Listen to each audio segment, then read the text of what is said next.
Доброе утро, 13 апреля 2023 года, погода города Санкт-Петербург. Сейчас 8 часов, 8 часов, не будем там мелочи, 5-10 минут. Так, плюс 5 градусов. Все бы ничего, но ужасно холодный ветер, ужасно холодный ветер. У меня вообще такое ощущение, что у меня как минус 5, не знаю, минус 10. Вот, поэтому одевайтесь реально теплее, потому что когда я вышел с парадной, меня чуть не сдуло. Да, уж такой сильно такой холодный, не просто такой, не знаю, легкий ветерок в плане того, что бывает еще освежающий, а тут просто холодрючий, аж прям пронизывающий до костей. Поэтому будьте осторожны в плане выбора одежды.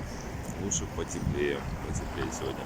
Солнышко будет, вроде бы среди облаков оно там просвечивается, но все равно осторожнее. Так, что у нас сегодня интересно? Сегодня, кстати, чисто четверг, напоминаю это всем. Многие, конечно, все знают. Самое главное, сегодня у нас Всемирный день рок-н-ролла. Почему акцентирую внимание? Потому что все-таки веселье, танцы, это, не знаю, мне кажется, продлевает жизнь. Вот, поэтому веселитесь и танцуйте. Всем хорошего дня. Спасибо.